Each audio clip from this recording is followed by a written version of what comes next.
que de Maria nunca se fala suficientemente, né? Nunca vamos conseguir esgotar tudo que pode ser dito de Maria. Primeiro, porque por conta dessas maravilhas que o Senhor mesmo nela realizou.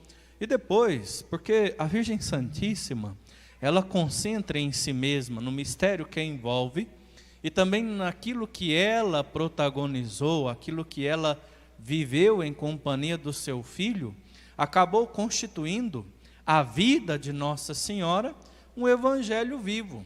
E não estou sendo herege ao dizer isso. Por quê? Porque o mesmo evangelho é uma narrativa daquilo que os apóstolos testemunharam de Jesus Cristo. O evangelho não é um texto qual o próprio Senhor escreveu e disse e fez a edição, a diagramação e apresentou. O evangelho é uma expressão daquilo que os apóstolos experimentaram naqueles 3 anos que estiveram junto com Cristo. E eles não somente testemunharam, viram e narraram o que viram, mas na vida deles, aquilo que Deus agiu na vida deles, se transformou numa narrativa que constitui a informação, o dado, a palavra, a verdade na qual nós apoiamos a nossa fé. Não apoiamos a nossa fé que Pedro seja o príncipe dos apóstolos, e isso é narrado no Evangelho, porque Pedro disse, tu és o Messias, o Filho do Deus vivo. Jesus investiu sobre ele as chaves da igreja, o cuidado de ligar e desligar. Não foi isso que o Senhor escreveu na vida e a partir da vida de Pedro? Sim ou não? Nós não confiamos na misericórdia. Como não confiar na misericórdia de Jesus Cristo depois daquela narrativa, daquela pecadora lançada aos pés de Jesus, Madalena, todos nós conhecemos, né? Nós não fitamos o nosso coração em Deus ao perceber que ali, naqueles segundos últimos de sua entrega ao Pai, Jesus prometia a um que passou a vida inteira roubando, prometeu a ele o paraíso. Nós não confiamos na misericórdia de Deus por aquilo que Deus fez aquele bom ladrão, sim ou não? Ora, quanta coisa não fez Deus na vida de Nossa Senhora. Nossa Senhora, naquilo que ela viveu em relação ao Pai, naquilo que ela viveu em relação ao Filho, naquilo que ela viveu em relação ao Espírito Santo, constitui a sua mesma vida um evangelho de salvação. Contar a obra, as maravilhas que Deus realizou em Nossa Senhora, é contar um evangelho de salvação. Que loucura, hein? Quem dera que também nas nossas vidas, e isso se deu durante todos os séculos, quem dera que as nossas vidas fosse um pano em branco, um tecido em branco, um papel em branco, onde Deus pudesse escrever livremente a sua vontade. Seria maravilhoso, sim ou não? Que Deus pudesse fazer da minha vida um evangelho vivo. E isso se deu na vida de todos os santos. Com quedas, com respostas às vezes lentas, incompreendidas, com perseguição, às vezes até apesar dos seus pecados, os santos foram e são para nós um evangelho de salvação. Imagina se a Virgem Santíssima, Nossa Senhora, aquilo que Deus fez, né? E foi Deus quem fez. Eu gosto de insistir isso. E vocês podem dizer isso corajosamente a todos aqueles que não amando e não entendendo o quão Deus privilegiou Nossa Senhora, tende a diminuir o valor dela. Jamais se pode diminuir o valor de Maria, e não foi a igreja quem inventou esses privilégios. A igreja e o céu, com a boca aberta, maravilhados, de olhos estatalados, apenas contemplamos e narramos as maravilhas que Deus realizou em Nossa Senhora. A preservou do pecado, a limpou, a tornou imaculada. Foi Deus quem fez isso. A igreja não consegue fazer dessa criança imaculada só porque quer. Não vamos fazer ninguém imaculado pela força de dogma. Ninguém é por força de palavras. Ninguém é por força de palavras. Foi Deus quem a preservou do pecado. Não foi a igreja quem convidou Maria para ser a mãe de Deus. Foi Deus quem enviou o seu arcanjo para dizer: olha, o Pai olhou para ti, e tu, Maria, a graça de Deus, o favor que Deus tinha a dar a toda a humanidade, e que você é capaz de conter, a graça de Deus em ti é plena. Quem falou isso? Foi qual papa? Qual padre? Qual bispo? Essa informação veio do céu, e essa informação está na Bíblia, não foi inventada por nenhum santo. Um anjo proclamou, olhando para Maria, com os olhos estatalados: tu, Maria, és plena, está derramando a graça. Foi a igreja que inventou isso? Os anjos. Essa frase saiu da boca dos anjos, proclamada enquanto ele a saudava. Não foi a igreja que inventou a maternidade de Nossa Senhora. Não foi a igreja, foi Deus. Deus quem a tornou imaculada, sua mãe. E não somente a mãe da cabeça. Olha só, ela também é a mãe de todos aqueles que foram acolhidos, enxertados, inseridos, abraçados, acolhidos, postos em uma comum união com aquele que é o que São Pedro diz, né? Nós somos pedras vivas, formamos um edifício espiritual, e ele é a pedra angular no qual tudo mais se ajeita. Como é que ele se chama lá no capítulo 15 de João? Vós sois os ramos e eu sou a videira. Não tem como separar o ramo da videira.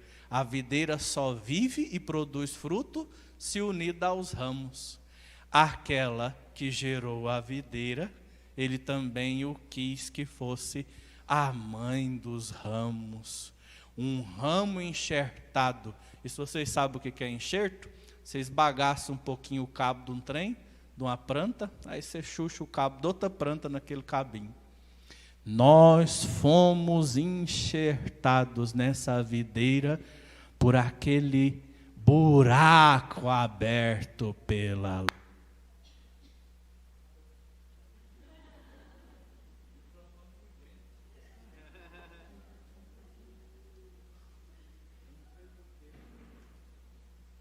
Sou mais forte que o microfone. Então, naquele momento em que era plantada a árvore da cruz, naquele momento em que a cruz se transformava no estaleiro, no trono onde o ramo estava posto, naquele momento em que o soldado abria o coração do nosso Deus, do seu coração jorrando a seiva de salvação, nascia a igreja. E nesse momento em que nascia a igreja, nosso Senhor disse para a mamãe o quê? Mãe, eis aí seus filhos. Foi a igreja que inventou isso? Foi nós, um papa que falou: Maria, Papa Jacob I, proclamo hoje, né? Não, se bem que se eu for papa eu não quero chamar Jacob, é muito feio. Muitas vezes a pessoa pergunta, fala: qual é o seu nome? Eu, Jacó, sim, mas qual é o seu nome de verdade? Esse é seu apelido. Não, é Jacó mesmo, é Jacó, não tem... Não é apelido. Por quê? Meu nome é bíblico, gente. Né? Quem tem nome bíblico aqui, levanta a mão. Olha aí, eu tenho. Tem 300 pessoas aqui e 5 só tem nome bíblico. Nome é lindo. Mas se eu for papa, eu vou chamar Gaio. Papagaio. Fala demais, né? O microfone aguenta.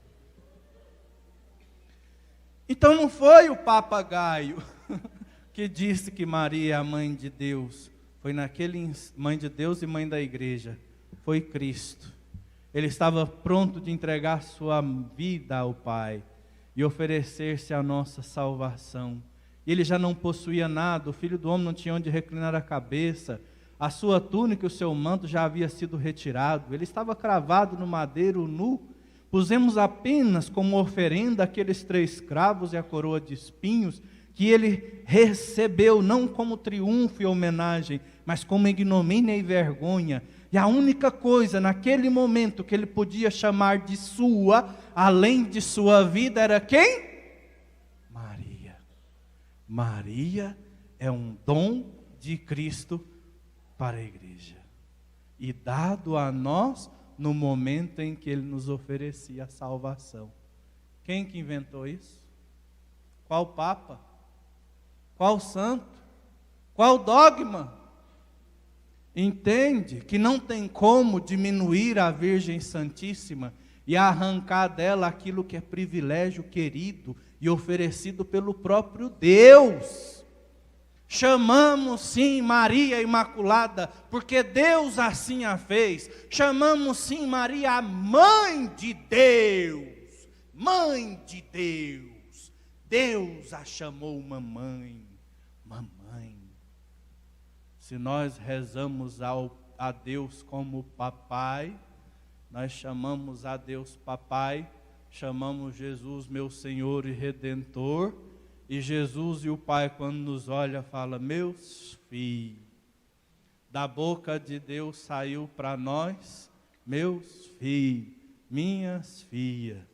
Mas da boca de Cristo, só uma mulher foi chamada por Deus. Mãe. Não foi a igreja que inventou isso. Olha o privilégio dessa mulher. E tudo quanto mais a gente procurar na Virgem Santíssima e perceber as maravilhas que o Senhor nela realizou, jamais vamos conseguir esgotar o que aqui há de ser dito. E quando nós buscamos a Virgem Santíssima, nós não nos afastamos de Deus. Engana-se quem nos calunia e diz que nós, endereçando as nossas preces, estamos aqui endereçando algo que ofenda a Deus, pois foi o próprio Deus que do colo de Maria recebeu a adoração. Aquele dia em que foi terrível, aquelas horas, batia na porta de um e de outro, ninguém acolhia aquele casal. Estava para dar à luz, e de algum jeito, ali José ajeitou as coisas naquele buraco, e de repente, daquele buraco, não tinha como ele descer mais, desceu das glórias do céu, e ele desceu ao buraco de uma gruta, velado, escondido naquela loca, surgia a luz do mundo, e dava a luz a Deus Nossa Senhora. E quando o anjo apareceu aos pastores, qual foi a mensagem? Vai a Belém, porque lá encontrarás o menino e sua mãe. E quando os reis chegaram em Belém, encontraram o menino e sua mãe. E quando os reis traziam as oferendas, e em adoração, São Lucas é que diz que os reis adoraram o Senhor. Sim ou não? Ofereceram seus presentes e o adoraram. Nosso Senhor estava sentado no colo de quem? De Maria. O trono que Deus escolheu para ser adorado. O altar que Deus escolheu para ser adorado é o colo de Maria. Isso foi na terra, reflexo daquilo que nós temos no céu. Quando nós erguemos as nossas preces a Cristo, ao Pai, à Santíssima Trindade, o trono onde Ele reina singelo e glorioso é o colo de Maria. Não foi eu que inventei isso, foi Deus que escolheu. E quanta pressa tinha Deus para que esse desse, Quando Deus olhou para a humanidade pecadora, Ele encontrou aqui no mundo um amor que nem a morte destruía e que nem o pecado daquele fulano não arrancava do coração daquele outro ser humano. Era impressionante como Deus conseguiu ver no amor de uma mãe para o seu filho, o mais desbagaçado, o mais fedorento, o mais feio e destruído. A Santíssima Trindade olhou para uma mãe e percebeu ali um amor que era reflexo do seu amor pela humanidade pecadora. E se Deus pudesse sentir inveja, não pode, estou sendo exagerado, hiperbólico e até herege, só para a força de recurso de pregação. Mas Deus sentiu inveja dos homens e quis também ele ter uma mãe. E quando ele teve Maria, e quanta ternura nos braços de Nossa Senhora, quanto carinho. E os olhos de Nossa Senhora não eram olhos libidinosos, maldosos, feios, invejosos, arrogantes, interesseiros como os nossos, quando contemplamos o Cristo na Eucaristia. Deus tinha ali, rosto a rosto, face a face, o olhar terno, puro, inteiro de Maria. Ele não quis ficar sem isso, nem no nascimento e na hora da morte. Quando desceram Jesus da cruz, onde depositaram o seu pobre corpo, o corpo gerado da sua substância, o corpo que nós vamos nos alimentar aqui na Eucaristia, onde deitaram aquela que contemplou a face cândida e limpa daquele bebê em Belém, agora via aquele rosto coberto de cusparadas, o olho furado, as barbas arrancadas, as marcas dos espinhos e dos golpes, onde nosso Senhor, chagado e ferido, quis repousar, quando estava destruído depois da sua entrega, onde? Onde? No colo de Maria. O colo de Maria para os inocentes e para os sofredores, para aqueles que se alegram e festejam, e para aqueles que às vezes se sentem assim, esbagaçados pela dor. E quando Jesus subiu ao céu, subiu domingo, nós celebrávamos, né? Nossa, depois de você fazer essa experiência de amor, depois de você ter passado pelo colo de Maria, e ter voltado para o abraço do Pai, Deus, nosso Senhor, não quis viver, preste atenção, Deus, nosso Senhor, não quis esperar a sua segunda vinda gloriosa, para de novo deitar naquele abraço, para de novo sentir aquele colo, para de novo aquele que é contemplado por todas as milícias celestes e adorado com a pureza angelical, quis ter do seu lado o olhar virginal daquela que ele chamou de mãe. Deus não quis esperar a sua segunda vida para ter de novo aquele abraço, aquele olhar e aquela presença. Por isso ela já nos espera no céu. Foi Deus quem fez isso. Deus teve pressa e não quis esperar que fosse ao céu aquele dia em que nós, se Deus quiser, e vocês não aprontar, nem eu, também estaremos lá. Olhar para o céu é enxergar a Santíssima Trindade, mas roçando a glória eterna acima dos anjos, o seu olhar vai encontrar também o de Maria. Foi eu que inventei isso não. Apocalipse capítulo 12. São João teve o privilégio de ver a cortina do templo. E quando ele viu a cortina do templo, ele viu o final dos tempos como seria. E ele teve o privilégio de enxergar o céu. E quando ele enxergou o céu, ele viu um mar de cristal, vozes, colunas, templos, cidades, coros de incenso.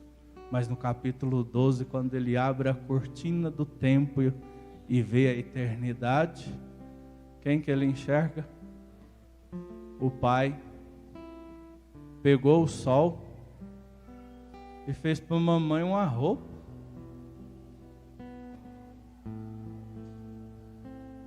E para sapato, o seu pé não tocar na terra, ele pôs a lua. Despencou as estrelas e colocou uma joia para adornar sua cabeça. Foi a igreja que fez isso? Papai que fez. Ele a revestiu de sol, pôs aos seus pés a lua e a coroou de estrelas. De Maria nunca se fala demais. E para Maria nunca vamos falar suficientes. Então, não tenha medo de olhar para aquela que até mesmo Deus não tira o olhar.